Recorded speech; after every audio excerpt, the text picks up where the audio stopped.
Winnie-the-Pooh, a playful, pastoral fable. Furry tales, not fairy tales. Chapter 1, in which we are introduced to the concept of the pastoral. According to a dictionary of literary terms and literary theory, pastoral tends to be an idealization of shepherd life, and by so being creates an image of a peaceful and uncorrupted existence. Well, I'm not sure about the shepherd side of things, but peaceful and uncorrupted existence, certainly. In fact, here is a fairly peaceful scene of Pooh falling from a tree in the book's very first chapter. Here are some excellent examples of past pastorals. The works of Theocritus. This is really where the pastoral genre more or less started in ancient Greece. Virgil's Eclogues, the famous Latin poet. This genre is also sometimes referred to as bucolic. Then Philip Sidney's Arcadia, Marlowe's wonderful six-stanza poem The Passionate Shepherd to His Love. Still in the late Renaissance period, Ben Jonson, and then of course in Shakespeare's plays, As You Like It and The Winter's Tale. There are many more examples, but these are certainly the most canonical or classic ones. When we open the book, we see this wonderful map of the 100-acre wood, and a very pastoral scene it is too. Of course, you may think, well, where's the shepherd in all of this? But here you can see that all the illustrations were done by Ernest Shepherd, so perhaps that's the answer there. Now, another key part of pastorals is the inclusion of playful poems and sanguine songs of merriment. And in Pooh we have these in abundance. Pooh himself is actually quite a keen poet and songwriter. On the right side, we have a good example of pattern poetry, which is then followed by a little song. And on the left, we have a poem about all the days of the week. He uses quite a few poetic devices. And here there are some good examples of chiasmus. Sadly, we never get to find out what happens on Friday because Kanga wasn't so interested in hearing the rest of the poem. Chapter 2, in which Pooh and friends become fabled friends. So let's now take a look at the genre of fables. Look before you leap. Pride comes before a fall. Slow and steady wins the race. Are these lines from Pooh? No. These are all moral endings to stories ascribed to the ancient Greek sage Aesop. We don't know so much about him, but he was a slave from around 600 BC, and his fables have survived and entertained children for generations. And what does Cudden say about fables? A short narrative in prose or verse which points a moral. Non-human creatures or inanimate things are normally the characters. Well, short narrative, yes. Points a moral? We shall look at that, and non-human creatures for sure. Here are a few fabulous examples of famous fabulists, such as George Orwell. All animals are equal, but some animals are more equal than others.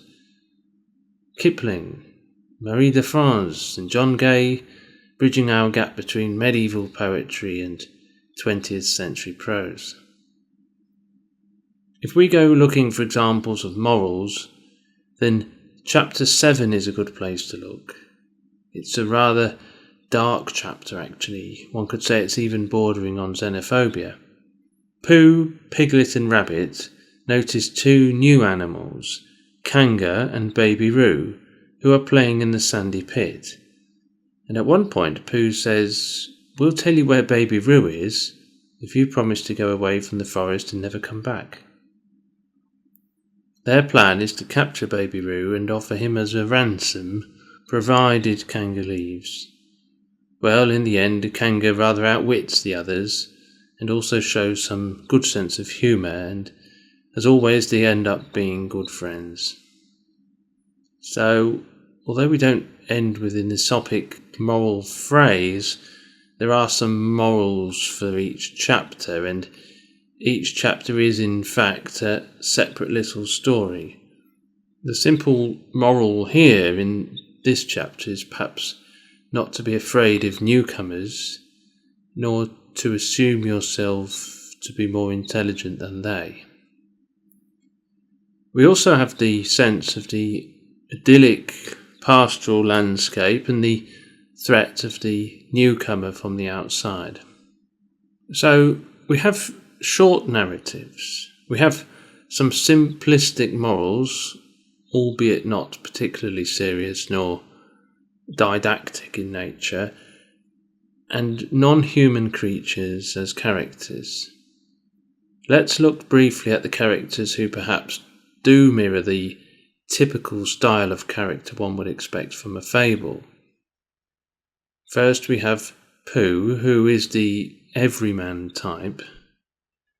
Pooh is a good fellow, he's a curious bear, and at times a little too much so for his own good, but his curiosity brings everyone together.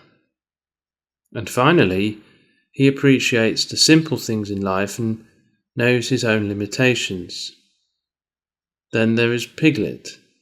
Piglet is Pooh's sidekick, perhaps even the comic foil at times, perhaps like a Leporello to Pooh's Don Giovanni, or more like Samwise Gamgee to Pooh's Frodo Baggins. He plays the role of the helpful, willing compatriot. Then there's Eeyore, a necessary character for his pessimism. He's a naysayer, true, but he's also a salt of the earth character, and a very realistic one. Kanga and Roo we have met before. They represent the foreign newcomers, which, as mentioned, is also evocative of pastoral themes. Kanga, I believe, is the only female character, so that's important as she has a motherly intelligence and a modicum of good sense. Rabbit is strangely a real rabbit, whereas the others are actually soft toy animals. Rabbit is also quite clever, but doesn't care to make a point of it. And finally we have Owl. Owl plays the role of the wise old man. Every community has someone who either is, or at least thinks they are, the cleverest one. Owl has some intellectual skills and likes to pass on his wisdom, but often he doesn't see the forest through the trees. For example, when he thinks Eeyore's tail is just a chain for ringing a bell. There is also Tigger, but he doesn't feature in the first book, and there's one more character who poses something of a problem. This character is Christopher Robin. He's almost a bit godlike sometimes, and could be described perhaps as a deus ex machina. Cudden says, "Today this phrase is applied to any unanticipated intervener who resolves a difficult situation, in any literary genre." Well, I'm not sure if he's always unanticipated, but he does intervene and resolves difficult situations, like when he fixes Eeyore's tail back on, as we can see here. But perhaps if he's not exactly a god, then he's actually more like a shepherd. His fixing of the tail reminds me of the shepherd character of Gabriel Oak helping Bathsheba Everdeen in Hardy's Far from the Madding Crowd, or when he watches from the trees at Pooh and Piglet walking round and round in circles and helps inform Pooh the error of his ways.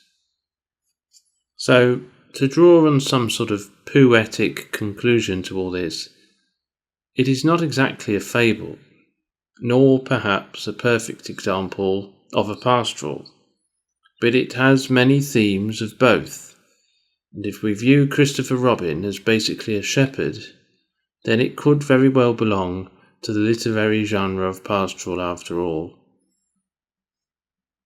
Thanks for watching.